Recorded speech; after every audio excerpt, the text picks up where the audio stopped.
오늘 하나님의 은혜 12번째 시간입니다. 오늘은 교회가 될 때 주시는 은혜입니다. 우리가 하나님의 은혜를 벌써 12주 동안 나누고 있어요. 이 정도면 여러분 기억하실 것 같아요. 믿음으로 받는 은혜가 뭐죠? 구원, 용서, 영생, 평안, 성령, 말씀. 한 번 더. 구원, 용서, 영생, 평안, 성령, 말씀. 이건 믿음을 가진 자들에게 하나님이 그 믿음을 조건으로 주시는 거예요. 여러분이 예수 그리스도를 믿는다면 받은 줄 믿습니다. 아멘. 두 번째는 순종할 때 받는 은혜. 하나님께서 우리가 주님 말씀 앞에 순종할 때, 찬양할 때, 또 기도할 때, 경배할 때, 성경을 보면 명령으로 나온 것들 있죠. 찬양하라, 경배하라, 기도하라, 이런 명령에 순종할 때 받는 은혜입니다. 하나님의 말씀을 들을 때, 또 지난주에 예배할 때, 우리가 주님 앞에 순종할 때 주님은 은혜를 주시는 분이십니다. 오늘은 교회가 될 때 주시는 은혜예요.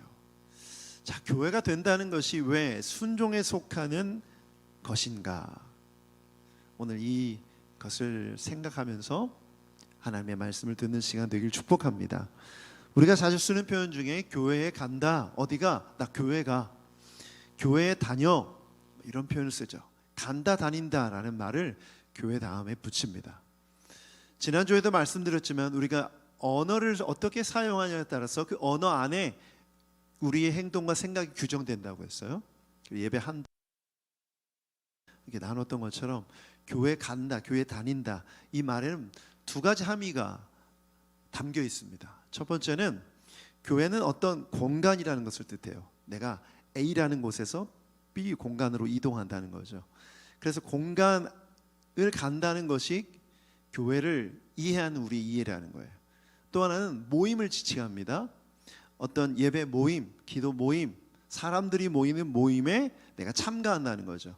공간과 모임이라는 두 가지 그 의미가 담겨 있어요, 이 단어 속에는. 그래서 교회가 정한 장소와 교회가 정한 시간, 모임에 우리가 참여한다, 거기에 간다는 그런 생각을 가지고 교회에 속해 있습니다. 그래서 교회하면 떠오르는 이미지가 교회 예배당 건물, 십자가, 또 이 예배당과 또 모임에서 만난 사람들이 떠오르는 거죠. 그러다 보니까 많은 교회들이 사람들이 많이 모이게 하기 위해서 공간을 매력적이게 꾸미거나 모임을 정말 사람들이 마음에 들게끔 만드는 것이 교회의 목표가 되었어요. 저희 부모님으로부터 들은 얘기인데요, 한 은행원이신 그리스도인이, 성도가 정말 하나님의 은혜를 받아서, 부르심을 받아서 신학교에 가게 되었고, 신학교 졸업하고 개척을 하게 됐어요. 그런데 개척할 때 은행을 그만둬서 그 퇴직금과 모은 돈을 다 교회를 개척할 때 예배 공간을 멋지게 아름답게 꾸미는 거예요. 대전의 신도시의 상가, 신축 건물에 상가를 임대해서 들어갔고, 거기를 정말 멋있게 인테리어를 했다는 거예요. 그래서 이제 개척 예배를 드릴 때 얼마나 많은 지인들이 왔겠어요. 그런데 그 개척 예배 드리고 나자 그 다음부터 정말 썰렁한 예배 공간을 바라보면서 정말 힘들고 어려운 삶이 시작됐다는 얘기를 들었어요. 제 후배가, 신학교 후배가 대전에서 개척을 했어요. 상가의 맨 꼭대기층을 분양을 받았어요. 이번은 조금 다른 예죠. 분양을 받아서 이제 대출금을 갚는 거예요. 그런데 생활을 해야 되니까 카페로 한 거예요. 브런치 카페를 열어서 주중에 있는 브런치 카페를 운영을 하다가 예배 모임이 있을 때는 교회로 사용하게 된 거죠. 제가 그래서 후배가 개척한 교회 방문해서 이런저런 대화를 나눴어요. 그래서 제가 물어봤죠. 새가족 등록은 어떻게 하냐, 또 교회 그 새가족 양육은 어떻게 하냐, 뭐 이런 얘기를 나눴어요. 그랬더니 저한테 그러는 거예요. 제가 이제 형이니까, 형 그런 건 필요 없어요. 왜 필요 없냐 했더니, 교회 와서 새가족 등록서를 이렇게 써도, 새가족 과정을 해도 아무 의미가 없다는 거예요. 안 나오니까. 그걸 써도 아무 소용이 없다는 거예요. 그걸 쓴 다음에 나와야 되는데 안 나온다는 거죠. 제가 이 두 예를 들은 이유가 뭐냐면, 이건 제가 직접 들은 얘기 때문에, 이 예를 들은 이유는 뭐냐면, 많은 사람들이 교회를 선택한다는 거예요. 선택함에 있어서 그 교회가 가지고 있는 공간이 매력적인가, 나에게 편한 공간인가, 또 그 모임에서 모임을 주관하는 사람이 내 마음에 드는가, 이것이 교회 선택의 기준이 되었다는 거죠. 그래서 내가 선호하고 내가 마음에 들어하는 교회를 찾아다니는 사람들이 생겨났다는 거죠. 왜 이런 현상이 생겨났을까요? 예전에 초대교회 성도들에게는 이런 선택권이 없었습니다. 초대교회는 어땠죠? 내가 믿음을 가지면 교회를 선택할 수 있는 선택권이 그 성도에게 없었어요. 무조건 그 교회만 갈 수밖에 없었어요. 왜냐하면 교회가 하나밖에 없으니까. 로마이라는 도시에는 로마 교회가 다 하나밖에 없고, 예루살렘에는 예루살렘 교회가 하나밖에 없어요. 안디옥에도 안디옥 교회가 하나밖에 없어요. 물론 이제 계속해서 복음이 전해지면서 가까운 도시에 가까운 동네에 교회가 생겨났겠지만 초대교회 당시에는 적어도 그랬어요. 그리고 마음에 드는 목사를 선택할 수가 없었어요. 목사가 뭐 많기나 할까요? 그 당시에는 많지 않았죠.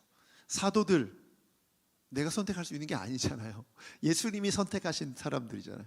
게다가 사도들의 제자인 속사도들, 교부들, 그 당시 사도가 되고 교부가 된다는 것은 엄청난 일이었기 때문에 많은 그런 주의 종들이 있지도 않았을 뿐더러 내가 그 사람들을 따라다니면서 내가 원하는 목회자를 선택한다는 것은 생각할 수 없는 일이었죠.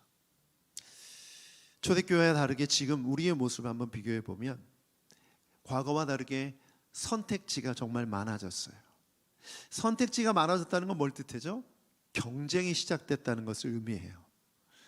제가 미국 교회에 3년 정도 섬길 수 있는 기회가 있었는데 3년을 섬기면서 아주 좀 저에게는 좀 어려운 경험이 하나 있었어요.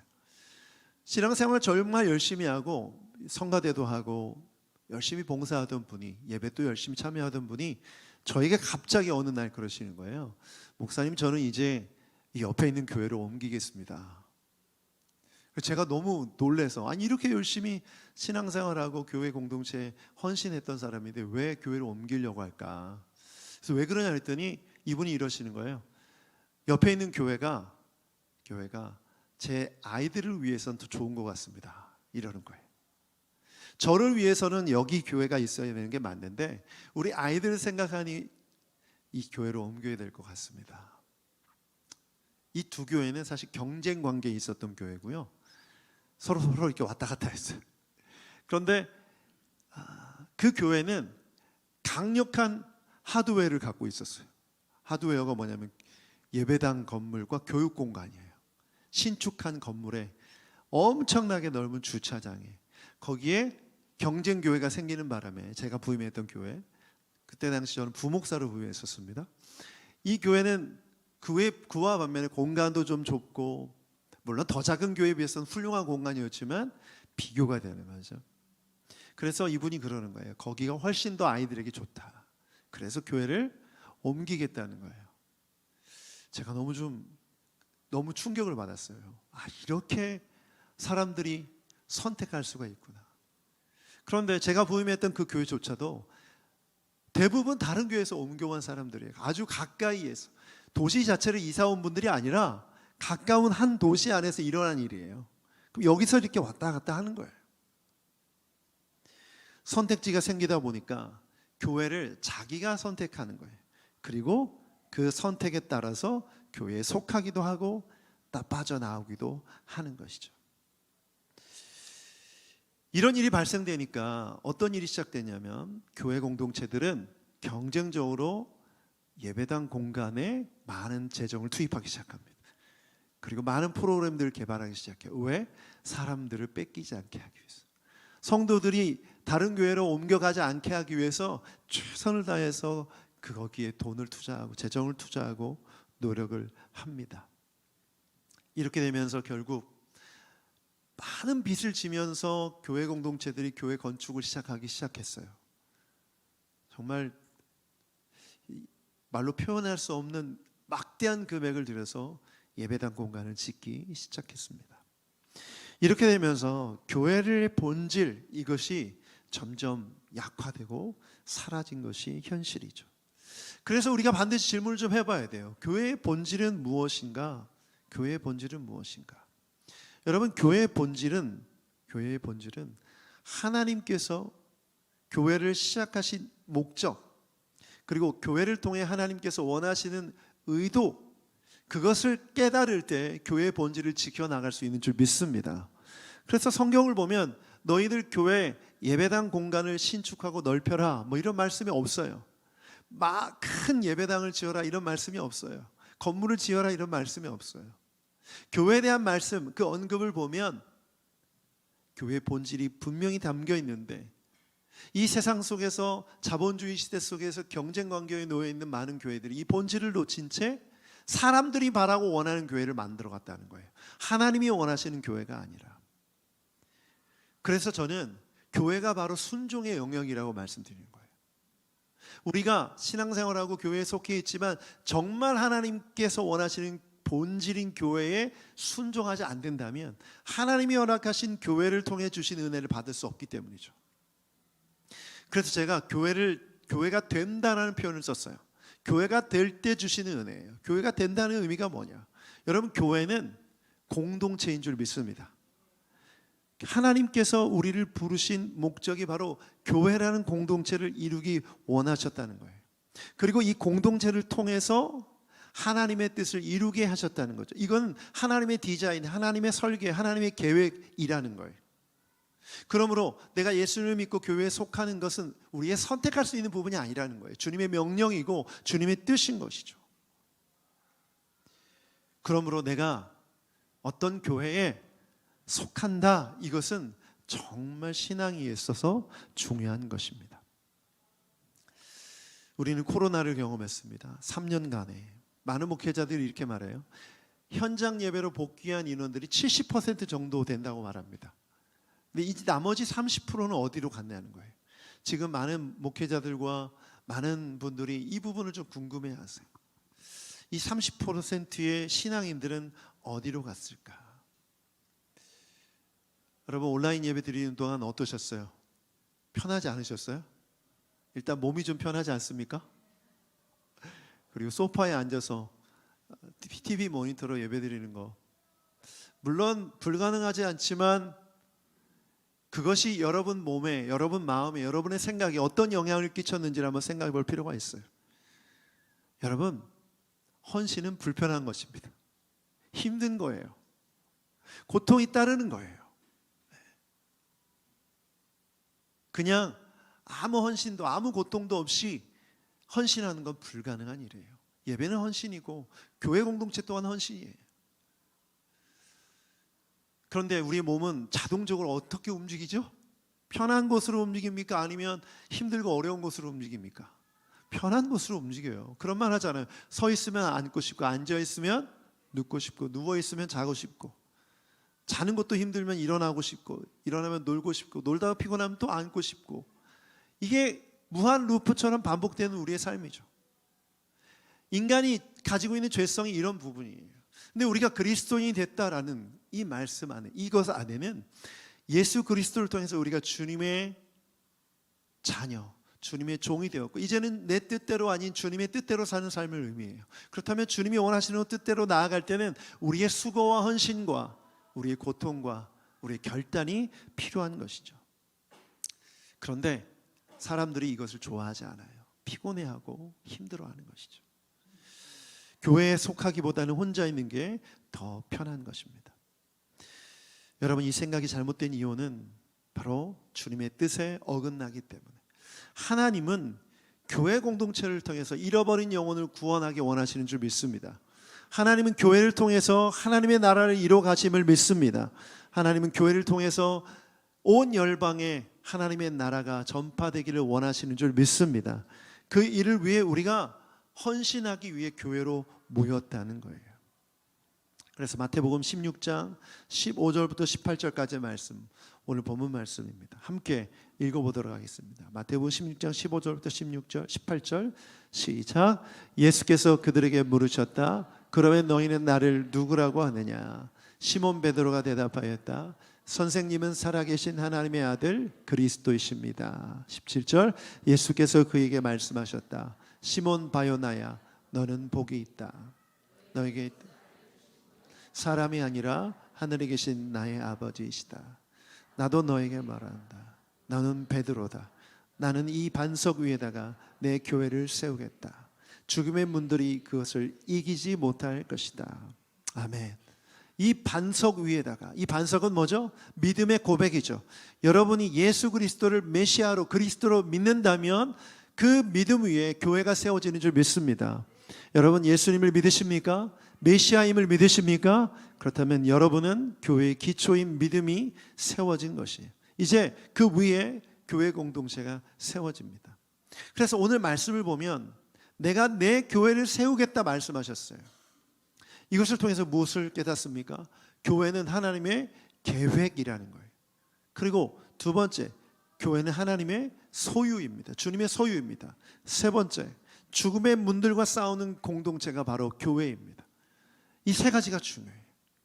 그렇다면 하나님께서 우리를 교회로 불러주신 데는 교회에 대한 하나님의 뜻이, 이 세 가지 뜻이 있음을 믿어야 하는 거죠. 여러분, 우리는 하나님의 계획 가운데 모인 사람들인 줄 믿습니다. 그리고 우리는 사람의 소유가 아니라 하나님의 소유인 줄 믿습니다. 세 번째, 우리는 죽음의 문들과 마귀 권세와 싸우는 공동체인 줄 믿습니다. 싸우기만 하면 이겨요. 왜 그렇죠? 주님이 우리의 대장 되시기 때문에, 예수 그리스도가 이미 이기셨기 때문인 줄 믿습니다. 혼자서는 싸울 수가 없어요. 혼자서는 이길 수가 없어요. 혼자서는 이룰 수가 없어요. 그래서 전도서 4장 12절 말씀을 보면 이런 말씀이 있어요. 같이 한번 읽어보겠습니다. 시작. 혼자 싸우면 지지만 둘이 힘을 합하면 적에게 맞설 수 있다. 세 겹줄은 쉽게 끊어지지 않는다. 여러분, 신앙생활의 중요함, 이 신앙생활이 중요한 이유는 하나님의 뜻을 깨닫기 위함이에요. 우리가 교회로 모였다는 건 교회에 허락하신 하나님의 뜻을 깨닫고 그것을 누리며 살아가기 위함이죠. 여러분, 교회는 영적 전쟁하는 공동체인 줄 믿습니다. 그런데 혼자 싸우면 져요. 그런데 주님께서 말씀하신 대로 함께 교회를 이루어 나아가면 대장 되신 예수님을 통해서 우리는 승리하게 될 줄 믿습니다. 그래서 우리는 반드시 기억해야 돼요. 저를 한번 따라해 주십시오. 우리는 교회입니다. 여러분, 이 말은 여러분 모두가 교회로 부르심을 받았다는 거예요. 우리가 교회라는 거죠. 우리는 동호회가 아니에요. 우리는 자발적으로 마음대로 모였다가 마음대로 탈퇴할 수 있는 그런 공동체가 아니에요. 네이버 카페가 아니라는 거예요. 제가 그동안 네이버를 보니까 엄청나게 많은 카페에 가입했더라고요. 뭔가 이제 이슈가 있어서 카페에 가입해서 정보를 얻다가 그냥 내버려 둔 거죠. 그런데 너무 지저분해 보여서 정리하려고 봤더니 정말 편리하게 해놨다더라고요. 마음대로 그냥 클릭 몇 번만 하니까 다 탈퇴가 가능하더라고요. 나머지 필요한 카페들만 이렇게 남겨놨어요. 교회는 그런 데가 아니라는 거죠. 교회는 하나님의 거룩하심을 받은 자들이 모인 영적 전쟁을 하며 하나님의 나라를 이루어가는 주님의 뜻을 이루는 거룩한 공동체라는 거예요. 여러분이 교회에 속했다는 것은 그런 의미가 있다는 거죠. 여러분, 이 하나님의 뜻 앞에 여러분 우리가 나아가야 됩니다. 그런데 많은 사람들이, 현대 시대를 살아가고 있는 많은 사람들이 마치 동호회에 가입하다 탈퇴하는 것처럼 여기거나, 내가 필요에 따라서 교회에 가거나 필요에 따라서 교회를 안 가거나 교회를 옮기거나 이런 생각을 갖고 있다면, 이런 태도를 갖고 있다면 교회에 대한 잘못된 이해를 하고 있는 것이죠.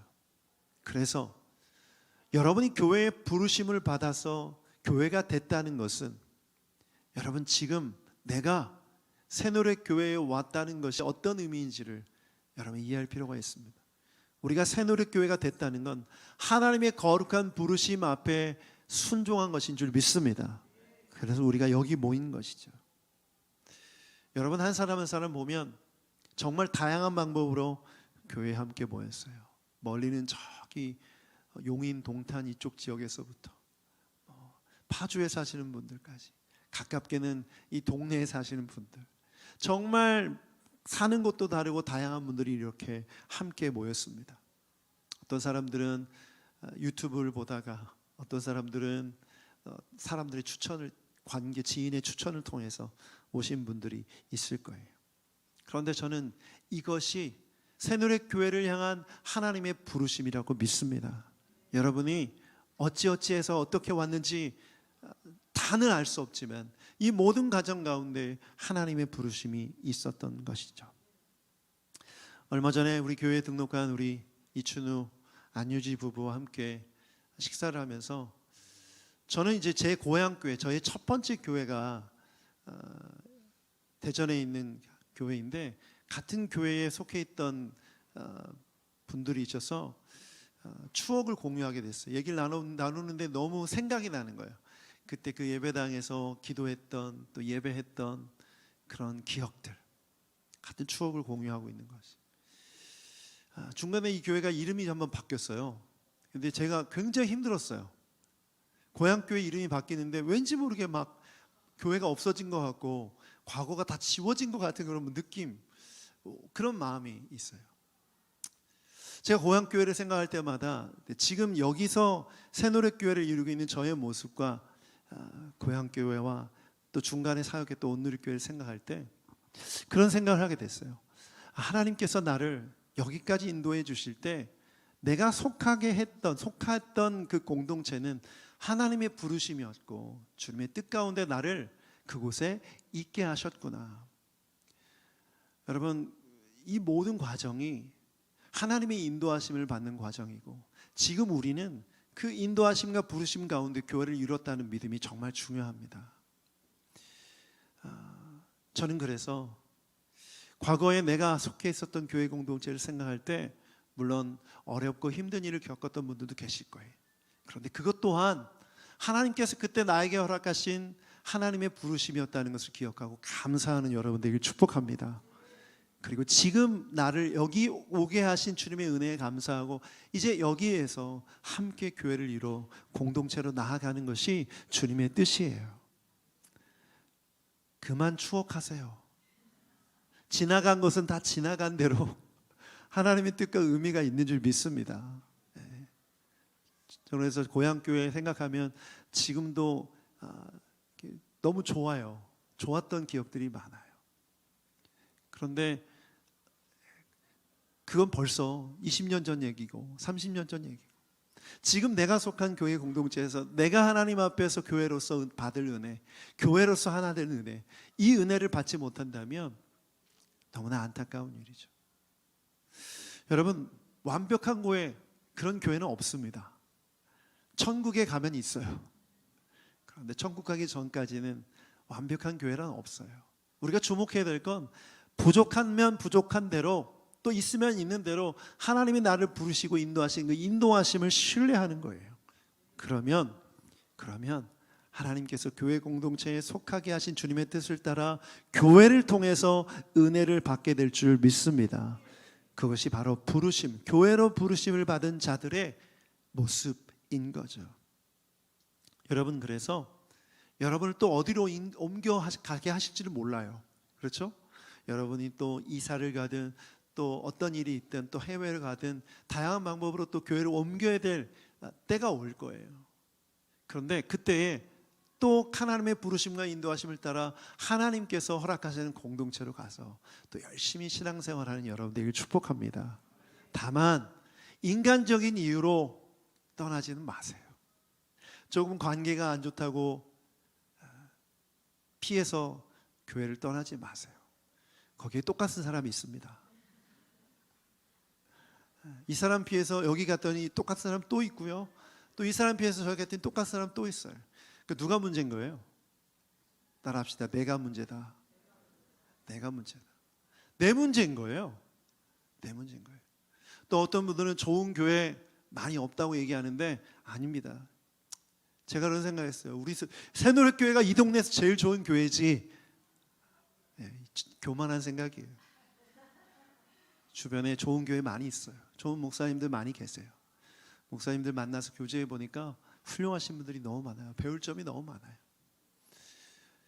물론 우리 새노래교회가 건강한 교회로 주님 앞에서 나아가는 건 당연하죠. 그렇다고 해서 다른 교회를 비난하거나 또 판단할 필요는 없는 거예요. 비교할 필요도 없어요. 왜냐하면 그 공동체마다 부르심이 다 다르기 때문이죠. 그리고 그 교회에 하나님께서 은혜 주시기 때문이에요. 결국 우리는 지금 우리가 여기 함께 모였다는 것에 집중하고 이것이 하나님의 부르심이라는 걸 기억하고 우리 교회에 주시는 은혜를 우리가 함께 바라보는 것이 중요합니다. 그래야만 하나님께서 은혜를 주시나요? 그래서 오늘 메시지가 교회가 될 때 주시는 은혜예요. 교회가 될 때 주시는 은혜. 우리가 예배를 드리고 있지만 회중과 교인은 다릅니다. 교회가 된 사람과 그저 예배가 좋아서 예배에 참석한 사람은 달라요. 여러분 그 구분을 분명히 하셔야 돼요. 오늘 예배 드리는 모든 분들 함께 새누리교회인 줄 믿습니다. 교회를 통해 주시는 은혜가 임할 줄 믿습니다. 그래서 이것을 온전히 이해하기 위해 바울 사도의 두 가지 가르침을 나누고 기도하기 원해요. 바울 사도는 그 당시 초대교회 당시 있었던 교회에 대한 인식을 바꿔주기 위해서 두 가지 이론을 얘기합니다. 첫 번째가 성전론이고 두 번째가 지체론이에요. 첫 번째가 뭐라고요? 성전론과 지체론. 자, 그 당시 에클레시아라는 단어가 교회를 지칭하는 이름이었어요. 근데 새로운 단어를 만든 게 아니라 이미 있던 단어였어요. 에클레시아는 모임을 뜻했어요. 어떤 사람들이 모이든 그것은 다 에클레시아였어요. 그런데 기독교인들이 모인 모임 또한 그것도 에클레시아라고 불렀던 거고 이것이 계속해서 불려지다 보니까 교회를 지칭하는 단어가 에클레시아가 된 거예요. 그러다 보니까 아까 제가 동호회를 설명드렸는데 그 당시 많은 성도들이 진짜 세상 사람들이 생각하는 에클레시아처럼 여겼던 거예요. 그 예를 들자면 좋은 랍비가 이 헬라 문화 속에서 새로운 도시에 와서 그 사람이 모임을 열었어요. 그러면 그것 또한 에클레시아인 거예요. 근데 그 사람 가르침이 별로 마음에 안 들어. 그럼 떠나는 거죠. 이런 식으로 교회를 이해했던 그들에게 바울이 두 가지를 설명해 주는 거예요. 첫 번째가 성전론이에요. 따라합시다. 교회는 성전입니다.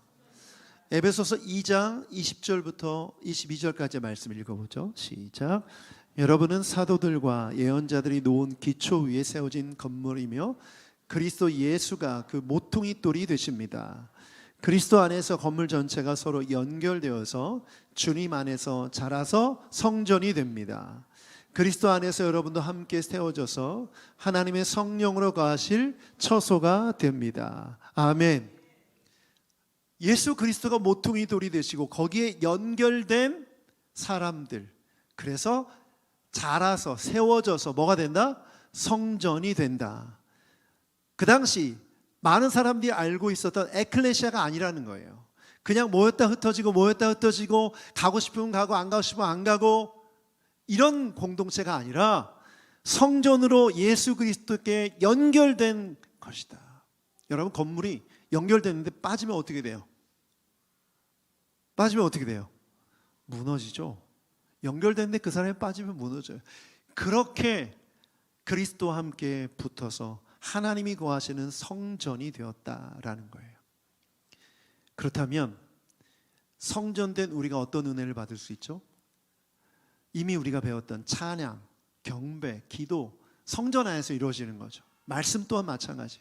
그러므로 성전된 우리가, 교회가 하나님께서 허락하신 찬양의 은혜, 경배의 은혜, 기도의 은혜, 말씀의 은혜를 누리는 줄 믿습니다. 여러분 제가 지금 말씀드린 이 모든 것들은 교회에 주시는 은혜예요. 성전에서 하나님을 예배하기 때문에.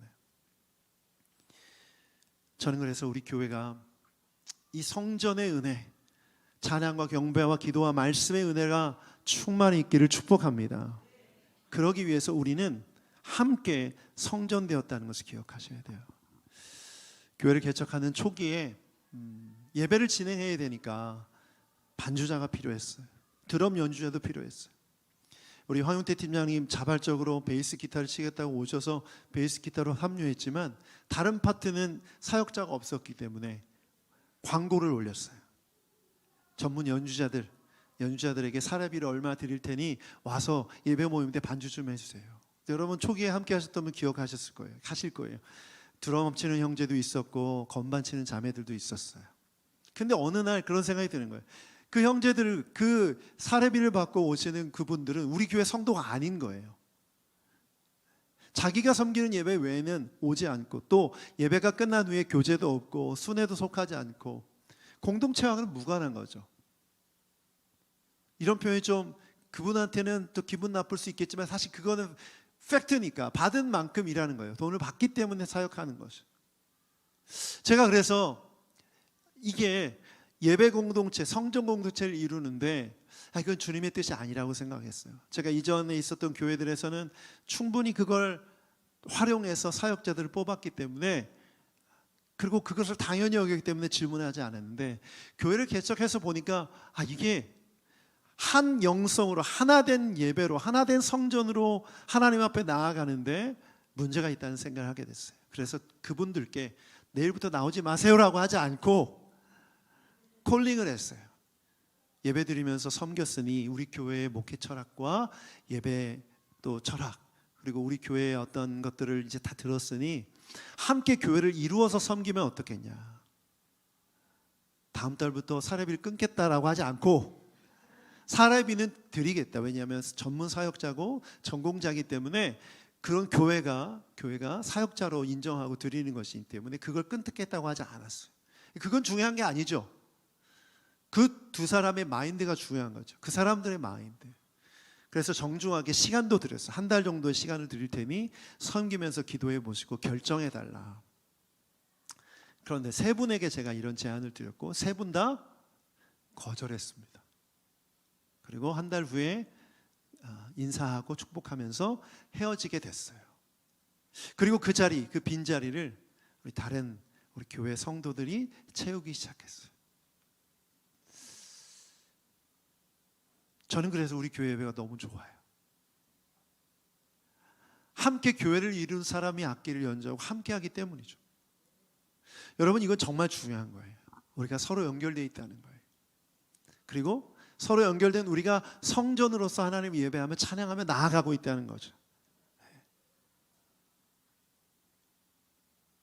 그래서 우리 교회 예배가 좋아요. 예전에는 잘하고 못하고가 굉장히 중요했어요. 박자가 틀리거나 음정이 틀리거나 가사를 틀리거나 이런 게 저에게 너무 중요했어요. 그것만 감시하는 사람이었어요. 제가 제 역할이, 그 전에 있었던 그 교회에서의 저의 역할이 그런 행정적인 역할이었기 때문에 늘 항상 그것만 감시했어요. 그러니까 예배의 은혜가 없죠. 그러니까 눈 뜨고 계속 관찰하는 거예요. 성실한가 아닌가, 틀리나 아니나, 안 틀리나. 담임 목사님 또 모니터링 하다가 지시사항 오면 또 그것도 전달하고, 이러니 은혜가 없죠. 그런데 지금은요, 안 봐요. 아니, 못 봐요. 주님 바라보느라고 다른 거 못 봐요. 그래서 잘하는 것처럼 느껴지는 건지 모르겠어요. 아니에요. 잘해요. 정말 잘해요. 정말 훌륭해요. 정말 우리 교회 예배가 너무 좋아요. 여러분도 그러시죠? 세상 사람들 앞에 자랑할 건 아니지만 주님 앞에서 난 너무나 기쁘고 자랑스러워요. 주님도 우리 교회 예배를, 우리 예배팀 사역자들을 기뻐하시는 줄 믿습니다. 그런 의미에서 격려의 박수. 하나님께 돌려드리시기 바랍니다. 하나님께 돌려드리시기 바랍니다. 그래서 저는 우리 교회가 이런 방향으로 앞으로 계속 나아갔으면 좋겠어요.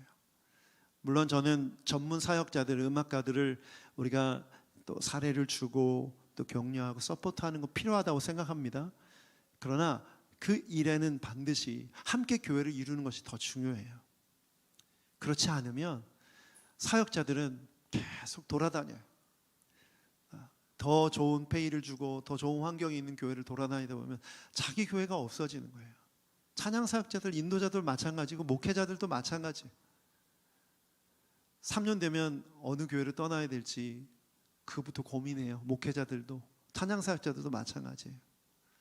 왜죠? 아니, 공동체를 이루는데 왜 떠나야 됩니까? 이게 바로 한국 교회의 어떤 사역자들의 어떤 민낯이죠. 그래서 10년, 20년, 30년 사역했는데 본인이 속한 교회가 없어요. 자기가 아플 때 기도 부탁할 공동체가 없는 거예요.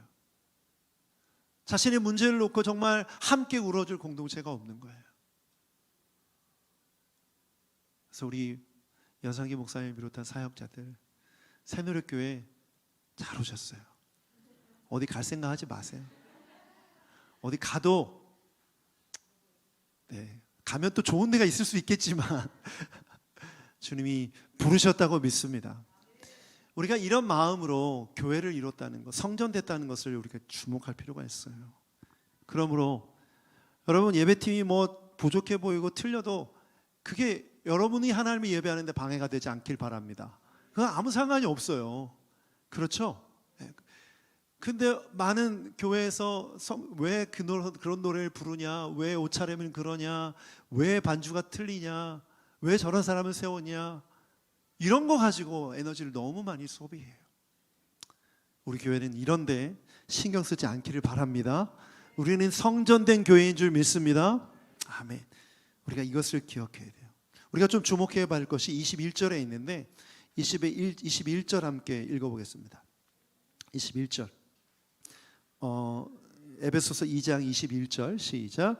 그리스도 안에서 건물 전체가 서로 연결되어서 주님 안에서 자라서 성전이 됩니다. 저는 연결되었다는 것과 자란다는 것을 주목할 필요가 있어요. 우리 모두는 연결되었는 줄 믿습니다. 우리 예배팀을 비롯해서 저와 여러분 모두가 연결되어 있는 거죠. 교회가 된다는 건 성전으로서 연결된다는 거예요. 두 번째 주목할 것은 자란다는 거예요. 여러분, 성장이 멈춘 건 더 이상 교회가 아니에요. 근데 이 성장은 인원이 늘어가는 것이 아니라 하나님의 임재가 더욱더 강력하게 임하고 하나님의 역사가 나타나고 말씀이 선포되고 하나님의 뜻을 이뤄가는 공동체로 나아가는 것인 줄 믿습니다. 그것이 성장이죠. 여러분 모두가 우리가 주님께서 허락하신 성전으로서 하나님의 임재와 영광을 나타내고 경험한다면 성장하고 있는 거예요. 아멘. 이런 교회가 되길 축복합니다. 두 번째는 지체론이에요. 교회는 그리스도의 몸인 줄 믿습니다. 따라합시다. 교회는 그리스도의 몸입니다. 에베소서 1장 22절부터 23절 함께 읽어보겠습니다. 시작.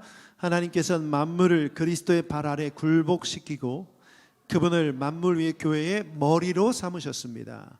교회는 그리스도의 몸이요 만물 안에서 만물을 충만케 하시는 분에 충만합니다. 고린도전서 12장 27절도 읽어보죠. 시작. 여러분은 그리스도의 몸이요 따로따로는 지체들입니다. 이 두 말씀을 읽었는데 바로 이해가 되시죠?